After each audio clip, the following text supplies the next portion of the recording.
ఈ క్వశ్చన్ చూడండి. X value మనకి √3 + √5 ఇచ్చారు. Y value equals to √8 + √2. So y ఏమవుతుంది?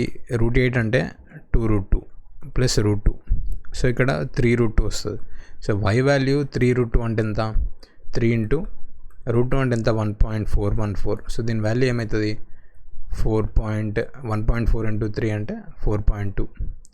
సో సంథింగ్ 4.2, 4.3, 4.25 అట్లా వస్తుంది వాల్యూ. నెక్స్ట్ ఎక్స్ వాల్యూ చూద్దాం. X value √3 + √5. √3 వాల్యూ ఏంది? 1.73 సంథింగ్ వస్తుంది. సో √5 అంటే రూట్ ఆఫ్ మనం 500 అని అనుకుంటే, సో √5 అంటే ఇప్పుడు √5 అంటే బేసిక్ ఏంది? మనము మనకి 22² ఎంత వస్తుంది? 22² 484 వస్తుంది.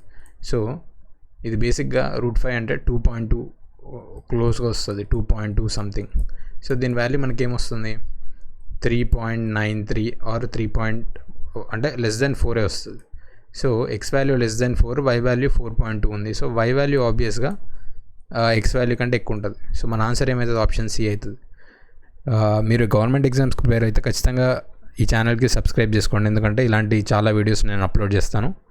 అట్లే షార్ట్ ట్రిక్స్ అన్నీ సాల్వ్ చేస్తాను. అన్ని షార్ట్ ఫామ్ ఆఫ్ వీడియోస్లో లాంగ్ ఫామ్ వీడియోస్ అన్నీ సాల్వ్ చేస్తాను. సో సబ్స్క్రైబ్ చేయండి, అట్లే లైక్ షేర్ చేయండి. Thank you.